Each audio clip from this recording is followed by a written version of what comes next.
Elon Musk ने $290 million लगाए थे ट्रंप पर, अब खुद को कोस रहे हैं। मार्क जकरबर्ग ने ट्रंप की टीम में दोस्त बैठाए, पर अब मेटा का हाल बेहाल है। जेफ बेजोस ने कहा था एक्स्ट्रा ऑर्डिनरी कमबैक, अब अमेज़न की कमाई देखिए। ट्रंप के पास गए थे मुनाफा कमाने, अब अरबों खरबों गवा बैठे ये टेक अरबपति। क्या ट्रंप का नया कार्यकाल टेक कंपनियों के लिए सुनामी बन गया है? नमस्कार, मैं हूं सिद्धार्थ प्रकाश। क्या आप सोच सकते हैं कि दुनिया के सबसे रईस लोग, जिनकी कंपनियों की वैल्यू एक वक्त ट्रिलियंस में थी, अब कुछ महीनों में ही अरबों डॉलर गवा बैठे हैं?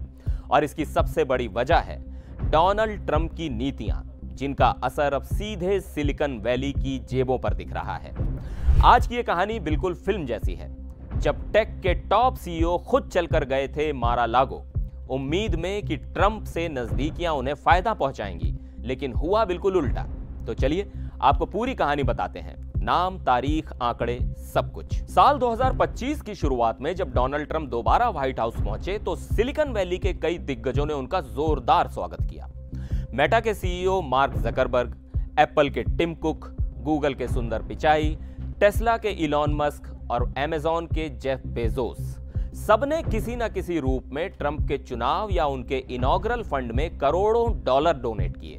मेटा ने $1 मिलियन दिए, अमेज़न और गूगल ने भी उतने ही, टिम कुक ने पर्सनली $1 मिलियन दिया और इलॉन मस्क ने तो $290 मिलियन तक झोंक दिए।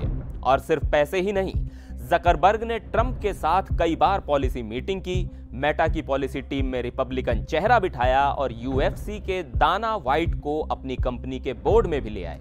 बेजोस ने ट्रंप को एक्स्ट्रा ऑर्डिनरी पॉलिटिकल कमबैक कहा और उनका समर्थन किया, जबकि एप्पल ने अमेरिका में $500 बिलियन के निवेश का ऐलान कर दिया, जिस पर ट्रंप ने अपनी पीठ थपथपाई। लेकिन अब सिर्फ 3 महीने बाद कहानी बदल चुकी है। ट्रंप की टैरिफ पॉलिसीज और एशिया में सप्लाई चेन्स को लेकर अनिश्चितता ने इन कंपनियों के मार्केट वैल्यू को बुरी तरह झकझोर दिया है। कुल मिलाकर इन टॉप 5 कंपनियों की वैल्यू से $1.8 ट्रिलियन यानी लगभग 150 लाख करोड़ रुपए उड़ चुके हैं और इनके मालिकों की पर्सनल वेल्थ भी धड़ाम।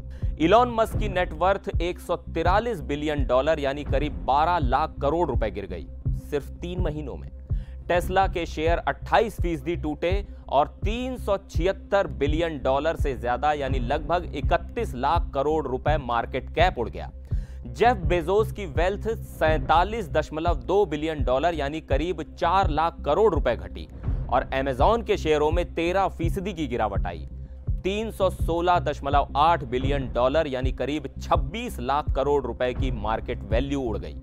मार्क जकरबर्ग की संपत्ति में $26 बिलियन यानी करीब 2 लाख करोड़ रुपए की कमी आई और मेटा की वैल्यू $35 बिलियन यानी करीब 3 लाख करोड़ रुपए गिरी। गूगल के सुंदर पिचाई की कंपनी की वैल्यू $386 बिलियन यानी करीब 32 लाख करोड़ रुपए गिर गई। स्टॉक में 16% से ज्यादा की गिरावट। और एप्पल, जो सबसे बड़ी टेक कंपनी है, उसका हाल तो और भी बुरा। शेयर 18.5% गिरे और कंपनी की वैल्यू $684 बिलियन यानी करीब 57 लाख करोड़ रुपए घट गई। ट्रंप की नई टैरिफ पॉलिसी ने टेक सेक्टर के लिए भारी मुश्किलें खड़ी कर दी हैं। चाइना जैसे देशों पर टैरिफ 104% से बढ़ाकर 125% कर दिए गए और टेक कंपनियां वहीं से अपने गैजेट्स और कंपोनेंट सोर्स करती हैं। यूबीएस की एक रिपोर्ट कहती है कि अगर यही हालत रही तो बिग टेक की कमाई में 25% तक की गिरावट हो सकती है। मूडीज की एक रिपोर्ट साफ कहती है कि कोई भी टेक्नोलॉजी सब सेक्टर इससे अछूता नहीं रहेगा। वेडबुश सिक्योरिटीज के एनालिस्ट डैन आइव्स ने तो इसे आर्मागेडन फॉर टेक कह दिया। मतलब साफ है, ट्रंप का नया कार्यकाल बिग टेक के लिए सबसे बड़ी चुनौती बन गया है। तो ट्रंप से करीबियां बनाना इन अरबपतियों को महंगा पड़ गया है। अब सवाल यह है, क्या आगे भी ये लीडर्स इसी पॉलिटिकल अलाइनमेंट पर कायम रहेंगे या फिर कुछ नया मोड़ आने वाला है? और एक और अहम सवाल, क्या इसका असर सिर्फ इन कंपनियों तक रहेगा या आम आदमी की जेब और जॉब पर भी इसका असर पड़ेगा? इस कहानी पर आपकी राय क्या है? नीचे कमेंट में जरूर बताइएगा। चैनल को सब्सक्राइब कीजिए, वीडियो को लाइक कीजिए और फिर मिलेंगे एक और वीडियो में। तब तक के लिए नमस्कार।